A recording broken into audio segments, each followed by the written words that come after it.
నమస్తే దోస్తులు, తెలంగాణ శనార్థులు. ఈరోజు మనం ఉప్పల్ నుంచి మొదలెడదాం. ఈరోజు ఈనాడు వార్త. ఇక్కడ హైడ్రాకు ఫిర్యాదులు కబ్జా కదిలించేదెవరు అంటే ఇక్కడ క్యాప్షన్ ఏముందంటే హైడ్రాకు ఫిర్యాదు ఎవరు చేస్తున్నారు మరియు కబ్జాని కదిలించేదెవరు అని చెప్పేసి క్లియర్గా క్యాప్షన్ ఉంది. చూద్దాం. అందులో గూగుల్ ఫోటో బోడుప్పల్ చెరువుది గూగుల్ మ్యాప్ కూడా ఉంది, క్లియర్గా చూపిస్తున్నారు ఇక్కడ. అదే చూద్దాం.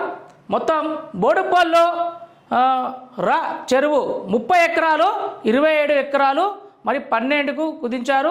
150 మరియు 3500 అని చెప్పేసి ఇక్కడ మనకు కలర్స్లో ఇవ్వడం జరిగింది. అది చూద్దాం. బోడుప్పల్ ఫిర్యాదుగూడ నగరపాలక సంస్థలే వీటి పరిధిలోని చెరువులను కొంతకాలంగా రాజకీయ నాయకులు కబ్జా కోరులు కన్నేసి మాయం చేసే పనుల్లో పడ్డారు. ఇప్పటికే 40 నుండి 50% కబ్జా అయిపోయాయి. ఇన్నాళ్ళు అందరూ వాళ్ళ జోలికి ఎందుకులే అనుకున్నారు. హైడ్రా రాకతో కదిలిక వస్తుంది. ఫిర్యాదులు భారీగా వెళ్లడంతో పాటు హైకోర్టు కూడా కొన్ని చెరువు అక్రమణపై సీరియస్ కావడంతో అధికారులు కంగారు పడుతున్నారు. ఇప్పటికీ చెరువులు స్థలాలు శిఖం బఫర్ జోన్కి చొరబడుతూ నిర్మాణాలు చేస్తున్నారు. ఇటీవల కురిసిన భారీ వర్షాలతో చాలా కాలనీల్లో నీరు రావడంతో ఈ కార్యక్రమాలు మరో కారణం. చెరువులతో పాటు కాలువలను మాయం చేయడంతో వరద ముంపులోనే ప్రజలు వారల తరబడి ఉండిపోవాల్సి వచ్చింది. చూసారా, ఇక్కడ మన బోడుప్పల్ ఫిర్యాదుగూడ నగరపాలక సంస్థల్లో చూద్దాం. ఇక్కడ 40 నుంచి 50% చెరువులు మొత్తం కబ్జా చేయడం జరిగింది. ఇన్ని రోజులు ఎప్పుడు 2009లో మళ్ళీ 2013లో వచ్చిన భారీ వర్షము ఈసారి 2024లో ఈ యొక్క కాంగ్రెస్ ప్రభుత్వం రావడంతో ఈ యొక్క భారీ వర్షం రావడంతో దాంట్లో ఇక్కడ చెరువులు ఎవరెవరు కబ్జా చేశారో వాళ్ళ ఇళ్లలోకి నీరు మొత్తం వచ్చేసింది. అంటే ఈ నీరు రావడంతో ఈ యొక్క కబ్జాకారులు ఎవరైతే చెరువును కబ్జా చేసి ఇల్లులు కట్టారో వాళ్ళ ఇళ్లకు నీరు మొత్తం రావడంతో ఈ యొక్క రేవంత్ రెడ్డి ప్రభుత్వం మొత్తం చెరువులన్నీ కబ్జా చేశారు. కాబట్టే ఈ చెరువులు మొత్తం నీరంతా ఇళ్లలోకి రావడం జరిగిందని చెప్పేసి అతను ఏం చేశాడంటే హైడ్రాకు ఫిర్యాదులు కబ్జాకు కదిలించేదెవరు అన్నట్టు ఇక్కడ హైడ్రాకు సంబంధించిన ఒక కమిటీ తీసుకొని రావడం జరిగింది. అందులో రంగనాథ్ని ఒక కమిషనర్ మొత్తం హైదరాబాద్ మొత్తంకి ఒక కమిషనర్గా నియమించడం జరిగింది.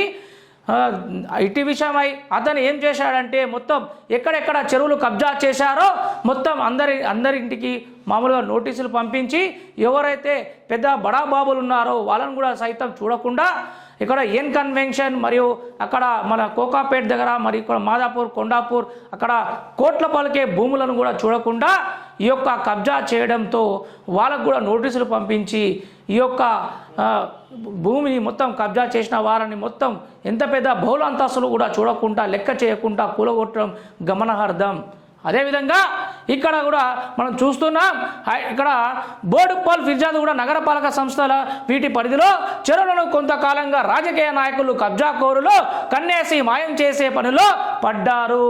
చూసారా, రాజకీయ నాయకులు మరి కబ్జాదారులు ఎవరైతే రియల్టర్స్ వాళ్ళు ఉంటారో ఈ యొక్క భూములను కబ్జా చేసి మొత్తం ఎక్కడ లావణ్య పట్ట, ఎక్కడ ప్రభుత్వ భూములు, ఎక్కడ అసైన్ భూములు, ఎక్కడ దిల్ భూములు, ఎక్కడ మరియు హుడా భూములు కనిపించాయో వాళ్ళ కంటికి కనిపించడమే కాకుండా వాళ్ళు ఏం చేశారంటే ఆ భూములకు అన్నిటికీ లేఅవుట్లు చేసి ప్రజలకు అమాయక ప్రజలకు అమ్మి సొమ్ము చేసుకొని ఎక్కడైతే రిజిస్ట్రేషన్ ప్లాట్లు ఉన్నారో ఈ రాష్ట్రం కాకుండా ఇతర రాష్ట్రాలలో కూడా వెళ్ళి వాళ్ళు సొమ్ము చేసుకోవడం ఇక్కడ మనం తెలియాల్సిన విషయం చాలా ఉంది.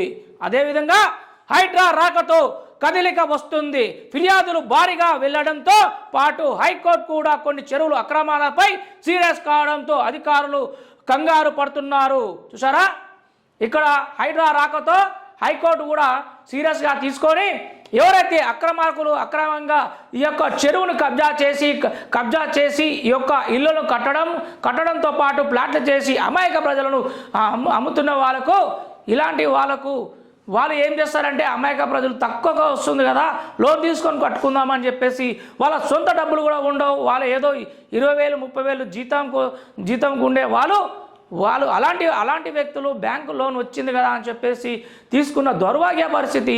మరియు ఈ బ్యాంకు కూడా ఎలా లోన్లు ఇస్తుందో కూడా మనం గమనించాల్సిన విషయం కూడా ఒకటి ఉంది. అందుకోసమే ఇక్కడ హైకోర్టు కూడా చూసారా ఎంత ఈ ముందస్తు చర్యలు తీసుకొని ఇకపై ఊరుకునేదే లేదు, ఈ యొక్క కబ్జా కోరలు తీసేయాలన్న విధంగా ఇక్కడ ఉన్న హైడ్రా రాకతో కదలిక వస్తుందని చెప్పేసి ఫిర్యాదులు భారీగా వెళ్ళడంతో పాటు హైకోర్టు కూడా కొన్ని చెరువులు అక్రమాలపై సీరియస్గా కావడం అధికారులకు కంగారు పడుతున్నారట. చూసారా, అధికారులు కూడా హైకోర్టు కూడా వచ్చిందంటే అధికారులు భయాందోళన చెంది ఎక్కడెక్కడ వాళ్ళు కబ్జా చేసి చెరువుల్లో కట్టారో వాళ్ళ గుండెల్లో రైలు పరిగెత్తుతున్నాయి. అలాంటి విషయంలో ఇక్కడ ఇప్పటికీ చెరువు స్థలాలు శిఖం బఫర్ జోన్లు ఇంకా చొరబడుతూ నిర్మాణాలు చేస్తున్నారు. ఇటీవల కురిసిన వర్షాలకు చాలా ఖాళీలో నీరు రావడానికి ఈ క్రమంలో మరొక కారణం చూసారా, చెరువులలో మొత్తం కాలనీలలో నీరు రావడానికే ఏ కారణం అంటే పరిసర ప్రాంతాలు ఉన్న ఆ చెరువు శాతం 40 నుంచి 50% పొతం పట్టించిన ఈ యొక్క రియల్టర్స్, ఈ యొక్క రాజకీయవేత్తలు కూడా ఎవరైతే రియల్ దందా చేస్తారో వాళ్ళకు అమ్ముడుపోయి వాళ్ళు ఒప్పందం పరుచుకొని రెవెన్యూలో అధికారులు కూడా కొంతమంది ఈ అమ్ముడుపోవడం ఈ యొక్క విశేషం. కాబట్టి ఈ చెరువులన్నీ మొత్తము కబ్జాకు గురైనట్టు మనము చూస్తున్నాం. చెరువుతో పాటు కాలనీలు మాయం చేయడంతో వరద ముంపుల్లోనే ప్రజలు వారాల తరబడి ఉండిపోవాల్సి వచ్చింది. అంటే ఒక వర్షము వచ్చింది, ఒకరోజు కొట్టింది, 2 రోజులు కొట్టింది, ఒక తుఫాను వచ్చింది, బంగాళాఖాతంలో అల్పడం పడడంతో అక్కడ నుంచి వర్షం మన తెలంగాణకి వచ్చింది. ఓకే, వర్షాకాలం కాబట్టి వచ్చి ఈ యొక్క మంచి పనే చేసింది. ఎందుకంటే ఈ యొక్క కాలనీలో నీరంతా మొత్తం కబ్జా చేసి కాలనీలు వెలిసి ఉండడంతో ఆ నీరు ఎట్టుపోవాలనే అర్థం కాకుండా మొత్తం కాలనీలే మొత్తం ముంచేసింది. అంటే భారీ వర్షం వచ్చిందిగా ఈసారి. అందుకోసమే ఎక్కడ ఏ చెరువులు కబ్జా చేసినా ఈ యొక్క హైడ్రా దృష్టికి తీసుకొస్తే ఉటావుటున వెళ్ళి ఈ యొక్క నోటీసులు అంటించడము, కొత్తగా భవనాలు వెలిసినప్పుడు ఆ భవనాలు సైతం మొత్తం కూల్చివేయడం కూడా జరుగుతుంది. అదేవిధంగా ఇక్కడ చూద్దాం,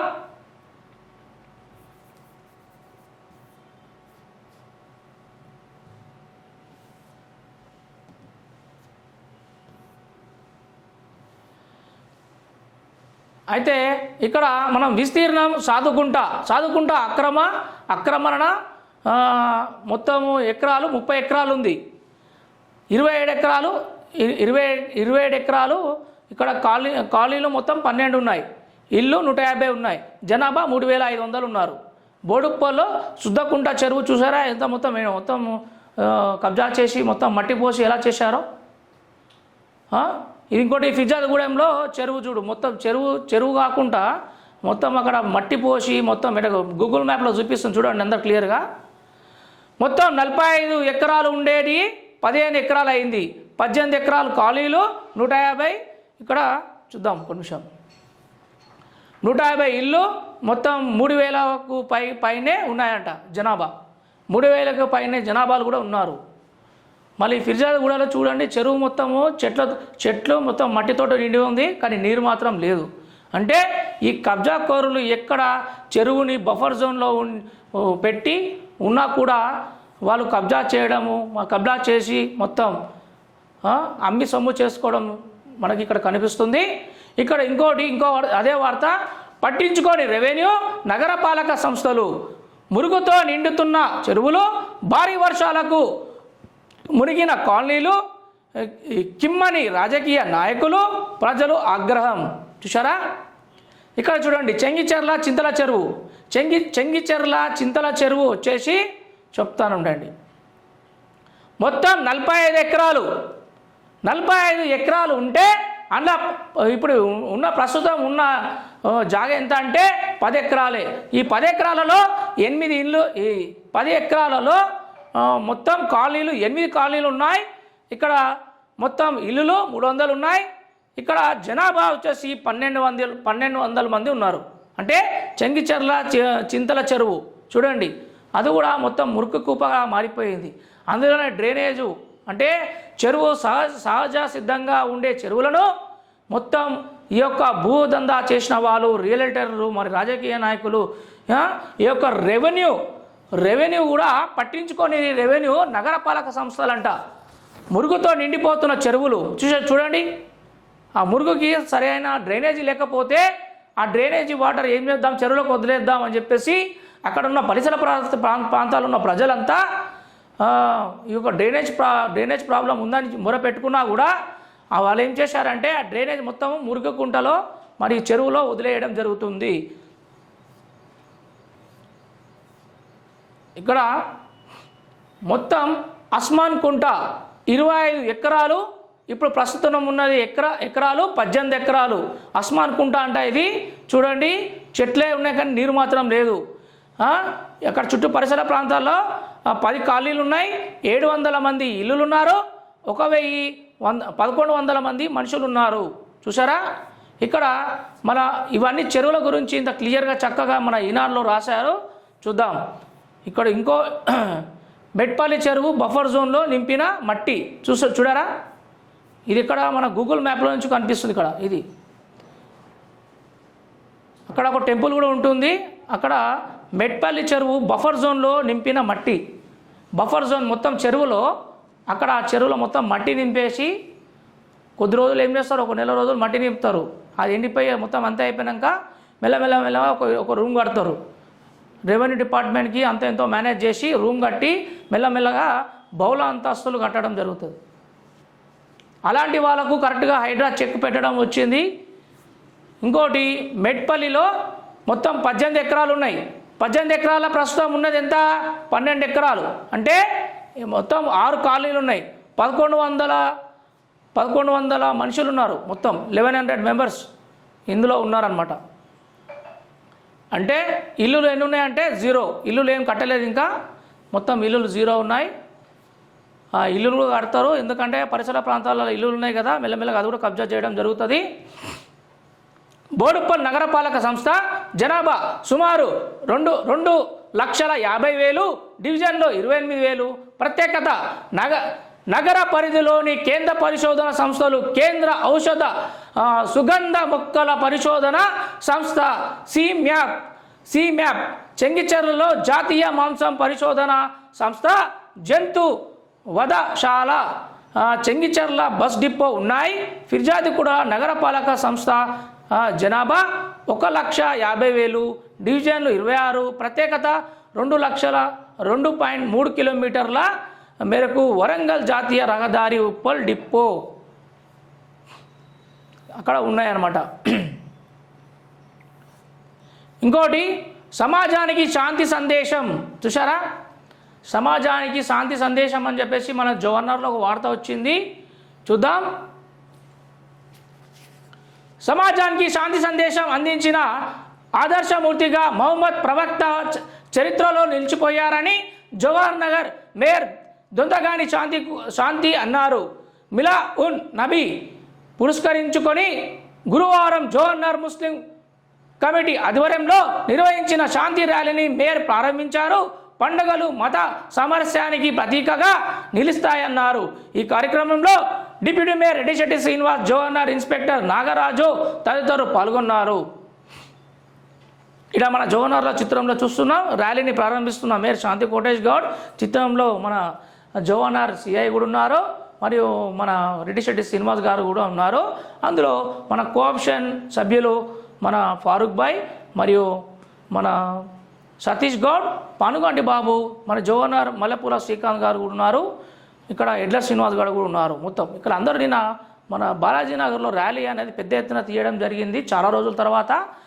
అయితే ఇంకోటి దాంట్లోనే ఇంకో వార్త చూద్దాం. మత పెద్దలకు సత్కరిస్తున్న ఎమ్మెల్యే లక్ష్మారెడ్డి.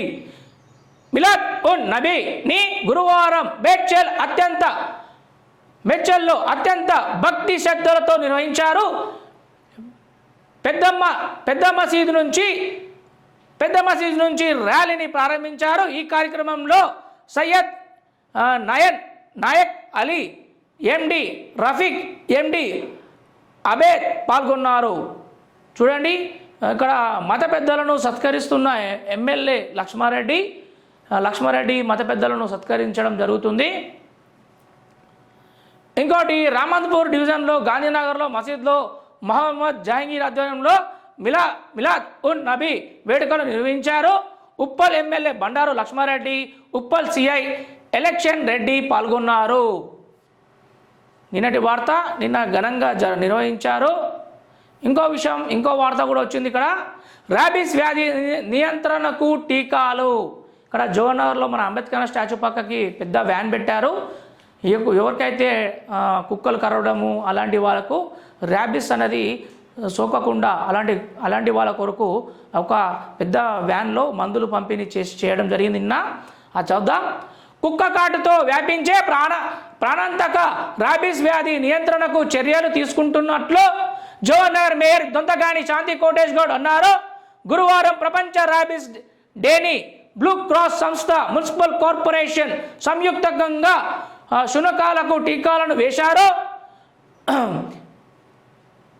కొన్ని చికిత్సలు ఎనిమల్ బర్త్ కంట్రోల్ కేంద్రాన్ని అందుబాటులో తీసుకొని వచ్చినట్లు తెలిపారు.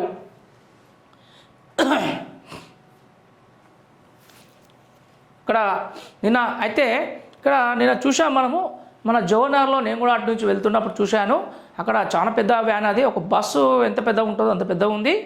అయితే ఈ జోహర్నగర్లో ఎవరికైతే జోహర్నగర్ పరిసర ప్రాంతాల్లో కూడా కుక్కల బెడద ఎక్కువ ఉందన్నారు కదా, మరియు ఎటు నుంచి ఏ ప్రాంతం నుంచి ఏ కుక్క ఎట్లా కరిచినా కూడా అలాంటి ర్యాబీస్ వ్యాధి సోకకుండా అలాంటి వాళ్ళ కొరకు ఈ యొక్క వ్యాన్ పెట్టడంతో అలాంటికి ఎవరికైతే ర్యాబీస్ వ్యాధి సోకకుండా మందులు ఇచ్చి ఈ యొక్క నయం చేయడం చాలా చాలా హర్షించదగిన విషయం. ఇంకోటి, టాలీ కోర్సుతో ఉపాధి అవకాశాలు. 21న గెజిటెడ్ అధికారులు సంఘం ఎన్నికలు. ఇక్కడ ఈ యొక్క వార్త. ఇంకో వార్త చూద్దాం. లడ్డు వేలం సేవాభావం. షామీర్పేటలో రూరల్స్ యూత్ నాయకుడు నిమజ్జన వేడుకల్లో పాల్గొన్న యువకులు. అభివృద్ధి పనులు చేస్తున్నామని కమిటీలు. బృందావన్ కాలనీలో నిర్మించిన సంఘం భవనం. ఇక్కడ అభివృద్ధి పనులు చేస్తున్నామని కమిటీలు అన్నారట. ఇంకోటి, వినాయక చవితి ఉత్సవాల ప్రత్యేకం లడ్డు.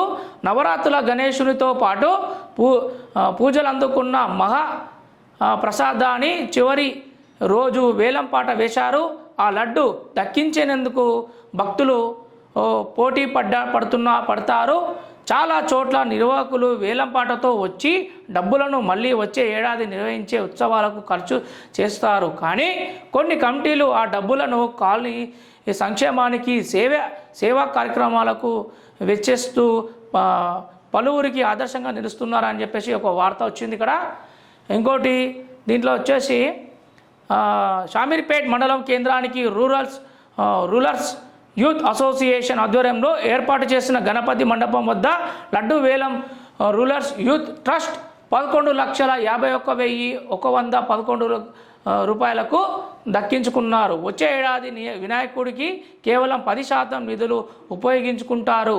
మిగతా 90% నిధులు వైద్య సేవలతో పాటు సమాజ సేవలకు ఉపయోగించేలా రూరల్స్ యూత్ ట్రస్ట్ను ఏర్పాటు చేస్తున్నారని చెప్పేసి క్లియర్గా ఇక్కడ తెలియపరిచారు.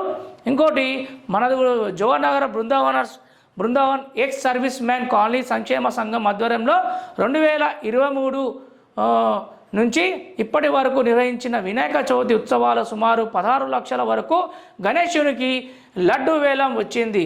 ఆ డబ్బుతో ఖాళీ సంఘానికి స్థలాన్ని కొనుగోలు చేసి భవన నిర్మాణాలు ఆధ్యాత్మిక కార్యక్రమాలు నిర్వహిస్తున్నట్లు సంఘం ప్రధాన కార్యదర్శి ఇక్కడ భాస్కర్ రెడ్డి తెలిపారు. చూసారా, ఈ యొక్క లడ్డు డబ్బులతోటి, ఇంకోటి ఈ యొక్క వినాయకుని చందాలతోటి కూడా ఒక డబ్బులు పోగేసి అక్కడ స్థలం కూడా కొనడం జరిగింది మన జోహర్నగర్లో బృందావన్ కాలనీ.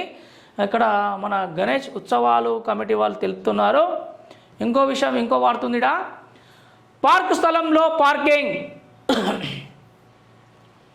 నిలిపిన వాహనాలు పేరు గొప్ప అన్నట్టు మేడ్చల్ పట్టణంలో ఉదయం సాయంత్రం వేళల్లో చిన్నారులు వృద్ధులు సేద తీరేందుకు ఒక్కటంటే ఒక్క ఉద్యానం లేది, 100కు పైగా ఉద్యాన స్థలాలున్నాయి. కానీ ఒక్క దాంట్లో మున్సిపల్ అధికారులు అభివృద్ధి చేయలేదు.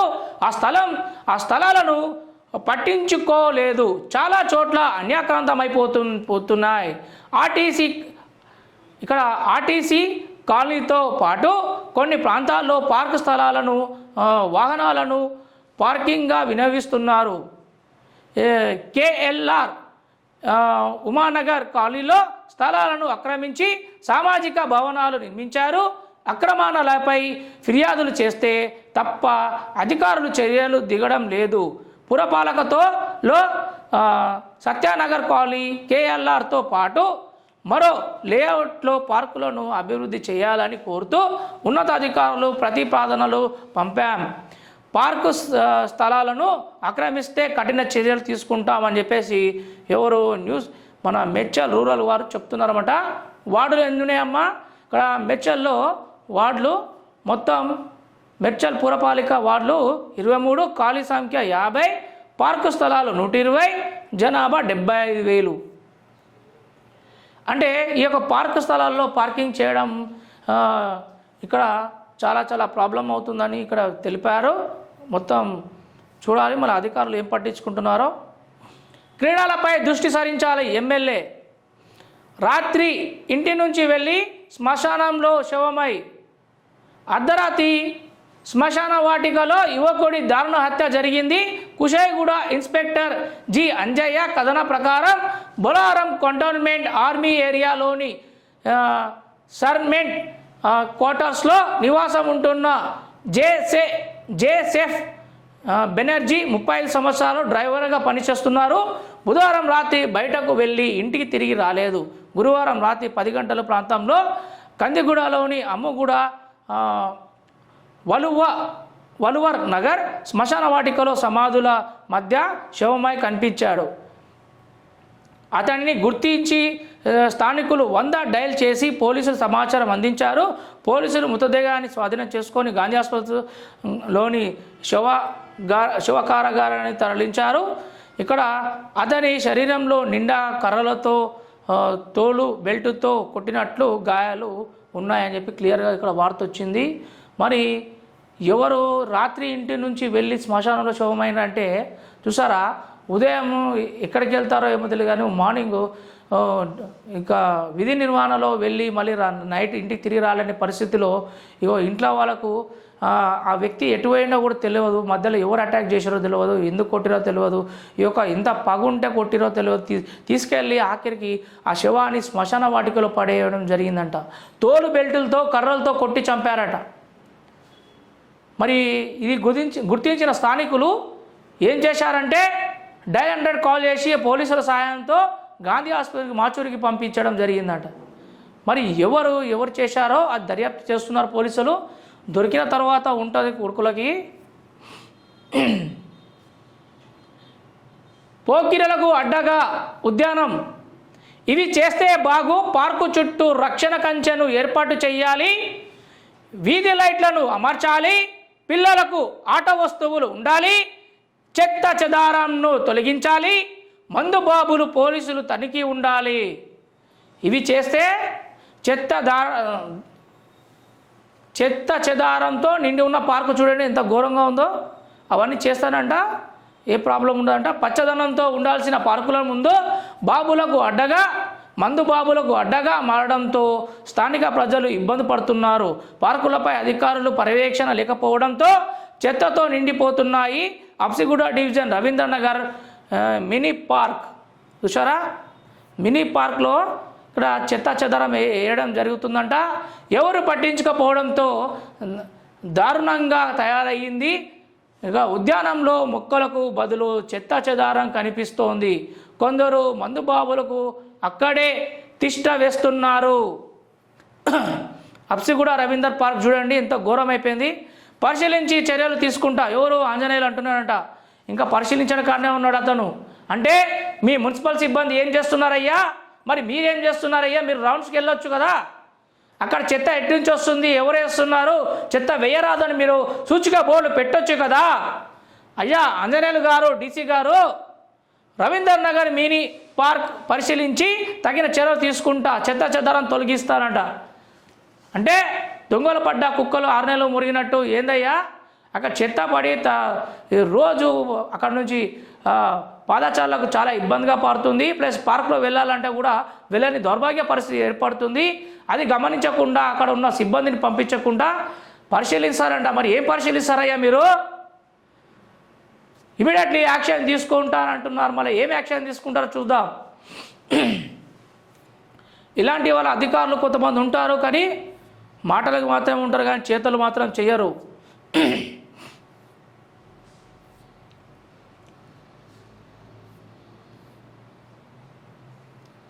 రహదారి అభివృద్ధి ఇలాగేనా? 15 లక్షలు నిధులు, 15 లక్షలు పనులు. రామంతాపూర్ టీవీ కాలనీ సమస్య రోడ్డును ఆక్రమించుకొని ఏర్పాటు చేస్తున్న ర్యాంపును తొలగించడం లేదు. గాంధీనగర్ నుంచి సర్వీస్ రోడ్డు వరకు చిన్న ర్యాంపులను తొలగించారు.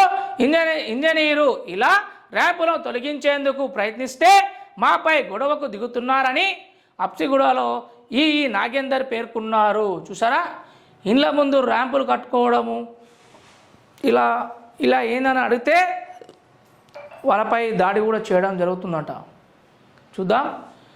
రహదారి అభివృద్ధి ఇలాగేనా అని చెప్పేసి ఇక్కడ ఇండ్ల పక్కకే ర్యాంపులు కడుతున్నారు. చూడండి ఈ చిత్రంలో. ఇంజనీరు ఇలా ర్యాంపులను తొలగించేందుకు ప్రయత్నిస్తే మాపై గొడవకు దిగుతున్నారని ఈ నాగేందర్ పేర్కొన్నారంట. ఆ ర్యాంపులు ఉంటాయి కదా, ఆ ర్యాంపులు ఏం చేస్తారంటే ఉన్నదే 20 ఫీట్ల రోడ్డు, అటు ఆడేం చేస్తాడు, నా కారు పోవాలని ఆడు పొడుగుగా పెడతాడు, ఈడేం చేస్తాడు, ఆడు పొడుగుగా పెడతాడు.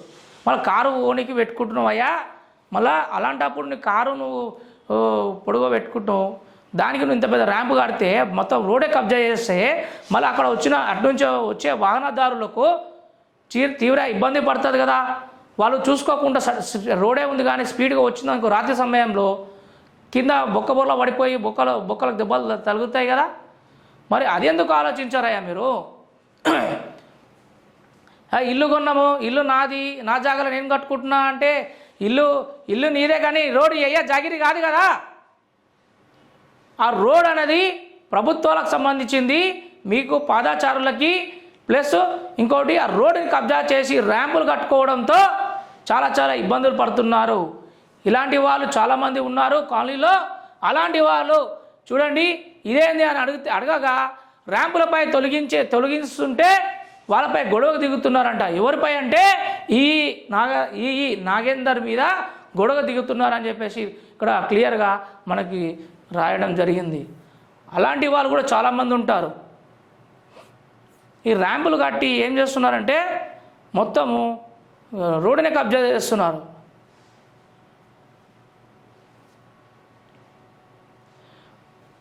ఇంటర్లో ప్రవేశాలు, గోడ పత్రికలను ఆవిష్కరిస్తున్న ఉపాధ్యాయులు.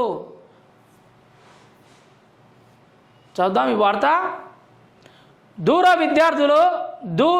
విద్యా విధానంలో 10 ఇంటర్లో ప్రవేశాలకు దరఖాస్తు చేసుకోవాలని తెలంగాణ ఓపెన్ స్కూల్ సొసైటీ జిల్లా కోఆర్డినేటర్ సత్యనారాయణ పేర్కొన్నారు.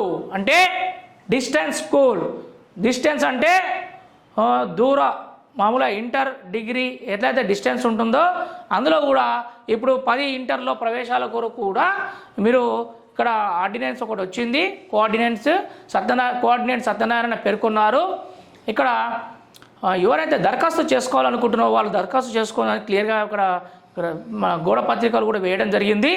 10 ఇంటర్ ప్రవేశాలకు సంబంధిత ఓపెన్ స్కూల్ సొసైటీ ఆధ్వర్యంలో రూపొందించిన గోడ పత్రికలను ఉప్పల్లోని జిల్లా పరిషత్ ఉన్నత పాఠశాలలో ఆవిష్కరించారు.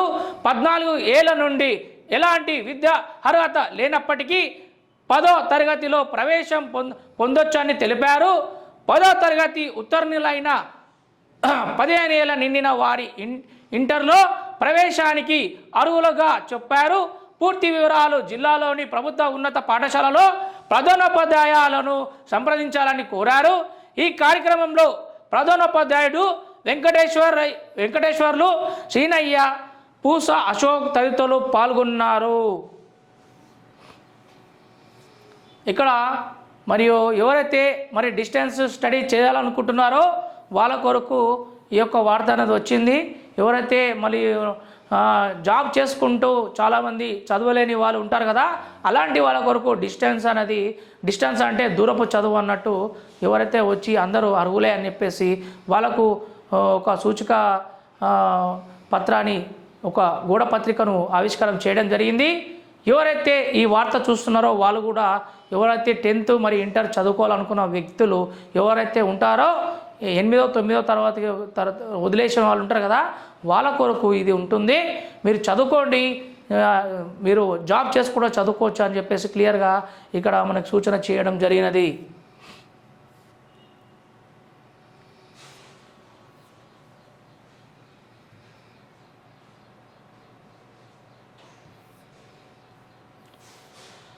ఇక్కడ మన మల్కాజ్గిరిలో వార్తలు చూద్దాం. కొత్త రేషన్ కార్డులు చిగురిస్తున్న ఆశలు. చూసారా, మన మల్కాజ్గిరిలో ఇక్కడ రేషన్ కార్డు గురించి ఇచ్చారు, చూద్దాం.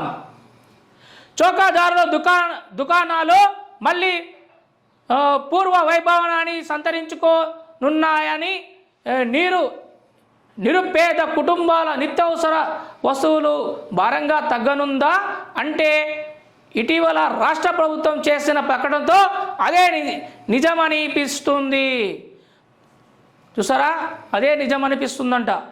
అంటే ఇంతకుముందుకు మనకి రేషన్ కార్డులో పప్పులు, ఉప్పులు, బియ్యం మరియు నూనెలు ఎలా అయితే ఇస్తారో ఇప్పుడు కూడా సన్న బియ్యం ఇవ్వాలని ఎవరైతే మన ఉత్తమ్ కుమార్ రెడ్డి మొన్న అన్నారో మరి అది ప్రతిపాదనక మరియు ముందుకు పెడతారా మరి లేదా? మరి పెడితే ఇక్కడ ఉన్న పేద ప్రజలకు బడుగు బలహీన అనగారిన వర్గాలు కాకుండా మధ్యతరగతి కుటుంబాలు కూడా చాలామంది ఈ యొక్క సన్న బియ్యం తినాలనే ఆశతో కోరికలు ఉంటాయి. ఎందుకంటే 70 రూపాయల కిలో బియ్యం 70 రూపాయలు పెట్టి తినని దౌర్భాగ్య పరిస్థితి మన భారతదేశంలో, మన ఇండియాలో, మన తెలంగాణలో, ఇక్కడ మన రాష్ట్రంలో, మన జిల్లాలో, మన గ్రామంలో ఇలాంటి దౌర్భాగ్య పరిస్థితి ఏర్పడుతుంది. ఎందుకంటే నీరు ఉన్నా వరిసేను వేసినా, నీరు ఉన్నా వరిసేను వేసినా, సన్న బియ్యం వేసినా, దొడ్డు బియ్యం వేసినా, ఇలాంటి సన్న బియ్యం వేస్తే ఇతర రాష్ట్రాలకు మరియు ఇతర రాష్ట్రాలకు కాకుండా ఇక్కడ ప్రపంచంలో కూడా మన బియ్యం సప్లై చేయడము, అలాంటి దౌర్భాగ్య పరిస్థితి మనకు లేకుండా వేరేకి అమ్ముకునే దౌర్భాగ్య పరిస్థితి మన దేశంలో, మన తెలంగాణలో ఏర్పడుతుందంటే అది ఒకటి కారణం ఏంటంటే ఆ దొడ్డు బియ్యం పట్టించి ఎవరైతే సన్న బియ్యం చేయమని ఇస్తారో లేకనేమో దొడ్డు బియ్యం వేసుకుంటారు. ఆ దొడ్డు బియ్యం తక్కువ ధరకి 5 రూపాయలు 6 రూపాయల కిలోకి అమ్ముకోవడంతో వాళ్ళు దాన్ని మిషన్లో పెట్టి సన్న బియ్యం చేసి మళ్ళీ దాన్ని 70 రూపాయల కిలో 60 రూపాయల కిలో వాళ్ళు మామూలుగా ప్లాస్టిక్ బ్యాగులో అమ్మడం జరుగుతుంది. అలాంటి దౌర్భాగ్య పరిస్థితి ఏర్పడుతుంది మన తెలంగాణలో. గత ప్రభుత్వంలో రైతు బీమా, రైతు బంధు, రైతు బీమా అన్ని ఇచ్చారు, ఓకే. మరియు ఇలా అదే విధంగా కొనసాగి ఉంటే బాగుండేది. కాకపోతే ఈ ప్రభుత్వం వచ్చి ఇప్పుడు మేము రేషన్లో మేము సన్న బియ్యం ఇస్తాము అని అనడము చాలా మంచిది, మన హర్షించదగిన విషయమే. అలా ఉంటే మళ్ళీ ప్రజలు చాలామంది సంతోషపడతారు. సన్న బియ్యం ఇస్తే ఇంకా మంచిగా ఉంటుందని ఇక్కడ తెలుపుతున్నారు. అదేవిధంగా త్వరలో అర్హులందరికీ రేషన్ కార్డులను త్వరలో అర్హులందరికీ రేషన్ కార్డులు ఇస్తామని ప్రభుత్వం చెబుతుండడంతో కార్డులు లేని వారి ఆనందం వ్యక్తం చేస్తున్నారు. అంతేకాకుండా ప్రభుత్వ సంక్షేమ పథకాలన్నీ రేషన్ కార్డులు ముడిపడి ఉండడంతో ఆశాహతులంతా కొత్త కార్డులు ఎప్పటిస్తారు అని ఎదురు చూస్తున్నారు. మల్కాజ్గిరి పరిధిలో సుమారు 50,000 దరఖాస్తులు పెండింగ్లో ఉన్నాయి. అంటే 50,000 దరఖాస్తులు గత ప్రభుత్వంలో పెండింగ్ ఉన్నాయి. ఇప్పుడు మరి 50,000 మంది ఎవరైతే రేషన్ కార్డులు లేని వారు ఉంటారో అమాయక ప్రజలు, అసలైన అర్హులకు ఈ రేషన్ అనేది అందడం లేదు. ఈ రేషన్ అందాలంటే ఇంటింటికి వెళ్ళి ఎవరెవరు ప్రాబ్లమ్స్ ఉన్నారు, ఎవరు అర్హులు, ఎవరు అనర్హులు అని చూసి ఎవరికి ఇవ్వాలా, ఎవరికి ఇవ్వద్దు అని అసలైన అర్హులకి ఇస్తే సన్న బియ్యం కాదు, ఇంకా బాస్మతి బియ్యం కూడా ఇవ్వచ్చు. ఎందుకు నేను ఈ మాట అంటున్నానంటే, ఒక ఇంటికి కారు, ఒక ఇంటికి ఒక్కొక్కరు 4 బంగ్లాలు, ఒక్కొక్కరు 5 బంగ్లాలు, కోటీశ్వరులకు కూడా రేషన్ కార్డు, తెల్ల రేషన్ కార్డు ఉందయ్యా. అలాంటి వారిని ఏరిపారేసి కొత్త రేషన్ కార్డులు ఎవరైతే నిజమైన అర్హులు ఉన్నారో వారికి కొత్త రేషన్ కార్డులు ఇస్తే చాలా చాలా బాగుంటుందని ఇక్కడ మన ఈనాడు పేపర్లో కూడా తెలియపరిచారు. సుమారు 50,000 దరఖాస్తులు పెండింగ్ ఉన్నాయని చెప్పి తెలియపరుస్తున్నారు. కొన్నాళ్ళుగా కార్డులు జారీనే లేదు. చూసారా, కొన్నాళ్ళు కార్డుని జారీ కూడా చేయడం లేదంట. అంటే ఆన్లైన్ పద్ధతి పెట్టారు, ఆన్లైన్లో పెడితే రిజెక్ట్ అవుతుంది, పెట్టకపోతే ఒక బాధ, పెడితే ఒక బాధ. దారిద్ర్య రేఖ దిగువనున్న వారికి నిత్యావసర సరుకులు ఇవ్వాలని లక్ష్యంతో 1980 చౌక ధరల దుకాణాలను అందుబాటులోకి తెచ్చారు. అప్పటి నుంచి పేదలకు నిత్యావసర వస్తువులను పంపిణీ చేసేవారు. పండుగలు వచ్చినప్పుడు కోట పెంచేవారు. ఉమ్మడి రాష్ట్రాల్లో కాంగ్రెస్ ప్రభుత్వం 185,000కే 8 రకాల సరుకులు, 185 రూపాయలకే 8 రకాల సరుకులు పంపిణీ చేస్తుంది. 2014 వరకు ఈ విధానం సాగిన తర్వాత ఒక్క సరుకు కొత్త పడుతూ వచ్చింది. 10 ఏళ్ళ నుంచి పథకం డోలాయమానంగా మారింది. కొత్తగా రేషన్ కార్డులు జారీ జరగలేదు. దీంతో చాలామంది అర్హులు కార్డుల కోసం ఎదురు చూస్తున్నారు. రేషన్ దుకాణాల్లో అత్యంత దయ కార్డుదారులకే చక్కెర ఇస్తున్నారు. దీంతో నిరుపేద కుటుంబాల ప్రతి నెల అదనంగా ఖర్చు పెరుగుతోంది. ప్రస్తుతం సరఫరా అవుతున్న వస్తువులతో తమకు పెద్దగా ఆదాయం లేదని డీలర్లు పెదవి విసురుతున్నారు. అద్దె ఇతరత్ర ఖర్చులు పోను ఏమీ మిగలకుండా లేదని ప్రభుత్వ ప్రకటనలతో మళ్ళీ మంచి రోజులు వస్తాయని ఇటు లబ్ధిదారులకు అటు డీలర్లకు ఆశాభావం వ్యక్తం చేస్తున్నారని, ఉమ్మడి కుటుంబాల్లో వివాహం జరిగిన తర్వాత వేరెవరుగా ఉంటున్న వారు విద్యా వైద్య అవసరాల సాంకేతిక ఇబ్బందులు పడుతున్నారు. ఇక్కడ అలాంటి పరిస్థితి ఎదురవుతుంది. కొత్త రేషన్ కార్డు ఎవరు బాలరాజు ఏమంటున్నాడంటే, ఏఎస్ఓ మల్కాజ్గిరి బాలాజీ ఏమంటున్నాడంటే, కొత్త రేషన్ కార్డులు జారీపై ప్రభుత్వం మళ్ళీ చర్యలు తీసుకుంటున్నట్లు సమాచారం ఉంది. కానీ అందుకు సంబంధిత మార్గదర్శకాలు ఇంకా విడుదల కాలేదు. ప్రభుత్వం చర్యలు తీసుకున్న వెంటనే లోటుపాట్లకు తావు లేకుండా క్షేత్రస్థాయిలో పరిశీలించి నిబంధనల ప్రకారం కార్డు జారీ ప్రక్రియ చేపడతామని చెప్పారు. చిత్రంలో చూడండి, ఒక రేషన్ దుకాణం ఫోటో వచ్చింది. నియోజకవర్గంలో చౌకదారులు, దుకాణాలు, లబ్ధిదారులు. సర్కుల్ ఎంతమంది? అల్వాల్ మల్కాజ్గిరి దుకాణాలు 30-75. ఇక అంత్యోదయ కార్డులు 23,490 అయితే ఇక్కడ మల్కాజ్గిరిలో 52,504. ఇక్కడ ఆహార భద్రతా కార్డులు 22,735 అయితే అల్వాల్లో మల్కాజ్గిరిలో 51,735. ఇక్కడ బియ్యం కేజీలు ఇక్కడ ఎంత ఉందంటే 40,65,439 అల్వాల్లో అయితే 10,32,833 మల్కాజ్గిరిలో. ఈ విధంగా చౌకదారు దుకాణదారులు లబ్ధి పడుతున్నారు.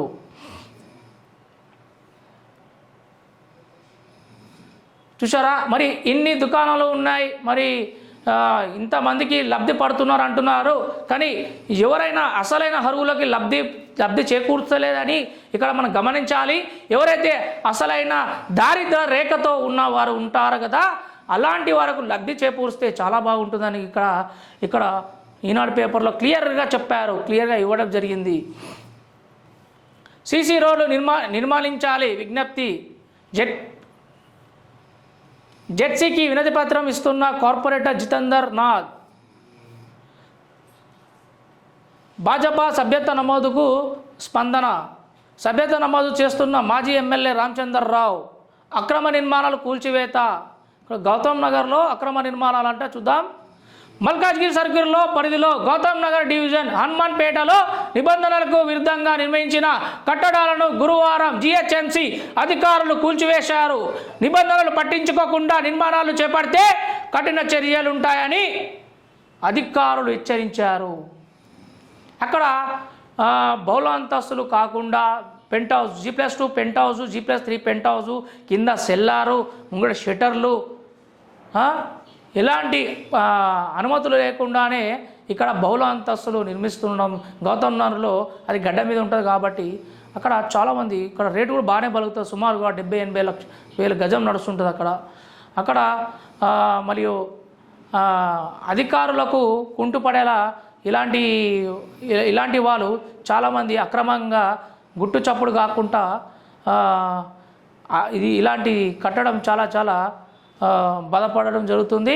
ఎందుకంటే మల్కాజీ సర్కిల్లో ఇక్కడ ఇలాంటి వాళ్ళకు జిహెచ్ఎంసి చెక్ పెట్టాల్సిందిగా కోరుతున్నారు. ఎందుకంటే జిహెచ్ఎంసి అధికారులు కూల్చివేశారంట, చెక్ కూడా పెట్టేశారో, ఆల్రెడీ కూల్చివేయడం కూడా జరిగింది. ఇలాంటి వాళ్ళు చాలామంది ఉన్నారు. ఎవరైతే ఉన్నారో మీకు కట్టుకోవాలని ఉంటే మున్సిపల్ ఆఫీస్ దగ్గరికి వెళ్ళి మీరు చాలాను కట్టి మీరు ఈ యొక్క కట్టుకుంటే ఈ యొక్క గవర్నమెంట్ కూడా ఆదాయం ఉంటుంది. అదేవిధంగా దొంగచాటుగా వెళ్ళి కట్టుకుంటే ఇలాంటి కూల్చివేతలు జరుగుతాయని చెప్పేసి ఇక్కడ క్లియర్గా మనకు తెలియపరుస్తున్నారు గౌతమ్ నగర్లో. ఇంకోటి మంచి వార్త కూడా వచ్చింది. జర్నలిస్టుల సమస్యల పరిష్కారానికి కృషి. తెలంగాణ వర్కింగ్ జర్నలిస్ట్ యూనియన్ నియోజకవర్గ మున్సిపల్ వెల్ఫేర్ కమిటీ సభ్యుడిగా నియమితులైన ఎన్ బాలరాజ్ను మల్కాజ్గిరిలోని గాంధీ పార్క్లో గురువారం స్థానిక విలేకరులు సన్మానించారు. ఈ సందర్భంగా ఆయనకు పూలమాలలు వేసి శాలువతో సన్మానించారు. సర్కిల్ జిల్లా స్థాయిలో జర్నలిస్టుల సమస్యను పరిష్కరించేందుకు కృషి చేస్తానని ఆయన తెలిపారు. ఎన్ బాలరాజ్ అన్నగారు, మీకు మా జనపైలం టీం నుంచి కంగ్రాచులేషన్స్ అన్నగారు. మీరు మరియు మన జర్నలిస్టులకు మరి ఏం సేవ చేస్తారో చూస్తాం, కాకపోతే చేయాలి. ఇలాంటి మన జర్నలిస్టులు ఎవరైతే అసలైన జర్నలిస్టులు కూడా ఇక్కడ కరెక్ట్గా ఎవరైతే అసలైన నికాసమైన నిజము నిప్పుల రాసేవాళ్ళు, కరెక్ట్ రాసేవాళ్ళు జర్నలిస్టులు ఎవరైతే ఉన్నారో వాళ్ళు ఎవరైతే అర్హులో వాళ్ళకు మీరు హెల్ప్ చేయాలన్నా మీరు చేయాలి. అదేవిధంగా మీలాంటి వాళ్ళను ఆదర్శంగా చూసుకొని చాలా జర్నలిస్టులు కూడా ముందుకు రావాలనిగా కూర్చున్నాను. అదేవిధంగా మనది చూసుకుందాం. మల్కాజ్గిరి, కాప్రా, జోనార్, మన రాంపల్లి, మరి నాగారం తదితర ప్రాంతాల్లో ఈ యొక్క కొంతమంది జర్నలిస్టులు, నిజమైన జర్నలిస్టులు ఎవరైతే ఉంటారో జర్నలిస్టుల సంఘాలను పెట్టి అది నిలుపుకోలేకపోయిన దౌర్భాగ్య పరిస్థితి ఏర్పడుతుంది. అలా కాకుండా అందరు ఏకమై ఐక్యంగా ఉండి ఈ యొక్క ఐక్య వేదికతో మనం ముందుకు సాగాలనిగా నేను కోరుచున్నాను. నిమజ్జన వ్యర్థాలు తొలగింపు. గణపతి నిమజ్జనం సందర్భంగా సభ్యులు కూడా మినీ ట్యాంక్ బండ్ బండ చెరువు వద్ద పేరుకుపోయిన వ్యర్థాలను మున్సిపల్ అధికారులు యుద్ధ ప్రాతిపదికన తొలగిస్తున్నారు. మినీ ట్యాంక్ బండ్లో స్థానిక 11 రోజులుగా గణపతి నిమజ్జనాలను జోరుగా నిర్వహించడంతో వ్యర్థాదులు గుట్టులుగా పేరుకుపోయాయి.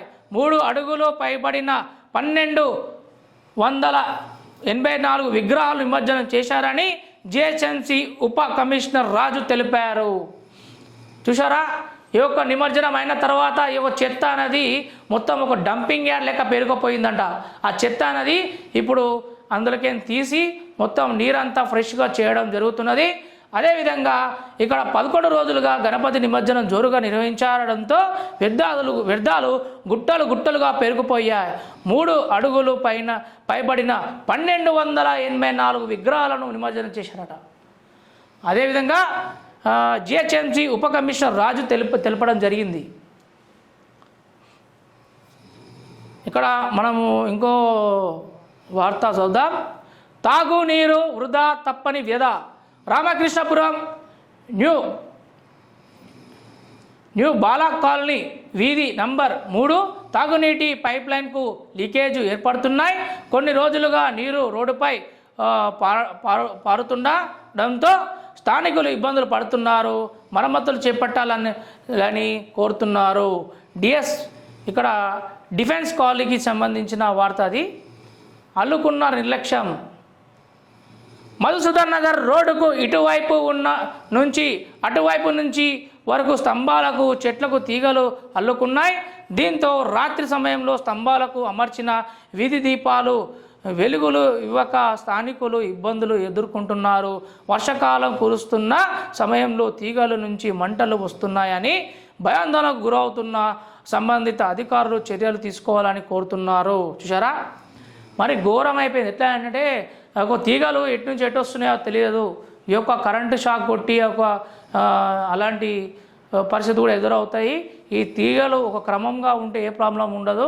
చూడండి, చూస్తేనే భయం అవుతుంది. భయంకరంగా అల్లుకున్న నిర్లక్ష్యం అని చెప్పేసి మంచి క్యాప్షన్ పెట్టారు. ఈ మల్కాజ్ వార్తలు ఇంతటితో సమాప్తం. మన వాట్సాప్ వార్తలు చూద్దాం. అజయ్.